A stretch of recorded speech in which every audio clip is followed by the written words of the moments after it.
Zakaj vam je knjiga Okusi Ljubljane, ki je ravno kar izšla, in pa projekt z istim naslovom tako všeč in tako dragocen? Zdaj, da bi rekel za svojo lastno knjigo, da mi je všeč, bi to kdo narobe razumel.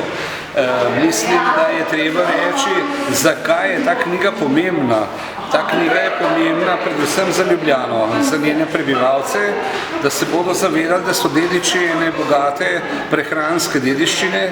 Drugič je pomembna za vse tiste, ki v Ljubljani skrbijo za kulinarično ponudbo, da se bodo zavedali, da je treba tudi sodobno kulinarično ponudbo graditi z razpoznavnimi jedmi. In tretjič je ta knjiga, ki bo prevedena tudi v angleščino, pomembna za vsakega, ki pride od drugot v Ljubljano, da njeno posebnost, različnost in drugačnost spoznava tudi skozi jedi na krožnikih.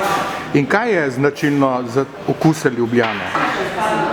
Za okuse Ljubljane seveda je značilno veliko stvari. Predvsem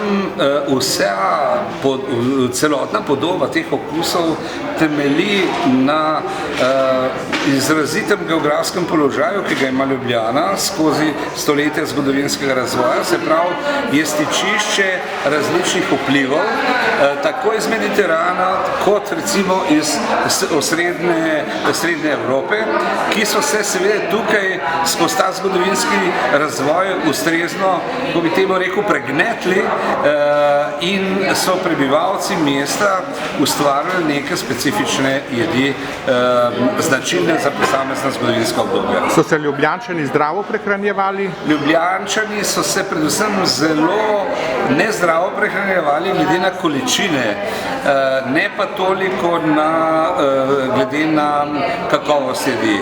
Se pravi, so številni kronisti iz preteklih zgodovinskih obdobij, bodisi da je bil to Valvazor, bodisi da je bil to ljubljanski zdravnik Vidmajer, pisali, da Ljubljančane ne pomori meč, ampak čezmerna požrešnost.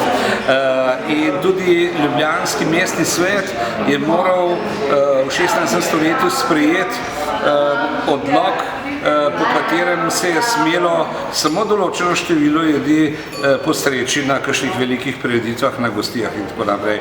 Se pravi, čezmerno uživanje hrane ne moramo pa reči, da je bila ta hrana zdravju škodljiva. Škodljive so bile količine. Katere ljubljanske jedi se bodo s tem projektom obudile in ponovno prišle na jedilnik? Jaz upam, da vse, se jih je več kot 20 v tem naboru. Jih lahko nekaj naštejeva? Zdaj seveda naštejem lahko nekaj najbolj značilnih. Ljubljanske skutne palačinke, ljubljanski štrukelj, potem seveda pražen krompir, hopel popel in druge. Skratka, predvsem je treba ob teh jedeh povedati, da ponujajo današnjim sodobnim gostilcem odlično izhodišče za njihovo sodobno interpretacijo. Se pravi, zelo zgrešeno bi bilo, če bi zdaj iz teh jedi delali neko kopijo zgodovine. Te jedi so tako prehransko in kulinarično interesantne, lepše rečeno zanimive za sodobnost, da nam omogočajo številne kombinacije, sestave in številne nadgradnje tudi. Koliko lokalov bo kuhalo te ljubljanske jedi? Na delavnici, ki jo je Zavod za turizem Ljubljana organiziral, je bilo prisotnih, mislim, da okrog 60 gostincev, kar je fenomenalna številka in vsi so se že odzvali seveda, da bodo tudi na svoje jedilnike vnesli eno, dve ali več jedi. Zavod za turizem Ljubljana je poskrbel tudi za to, da bodo imeli v jedilnih listih posebno stran, ki bo enotno oblikovana, tako da bo vsak prebivalec Ljubljane ali pa nekdo kot turist, ki pride v mesto, takoj videl, da gre za značilno ljubljansko ponudbo. Bo pa v kratkem tudi širša predstavitev okusov Ljubljane, ne? 26.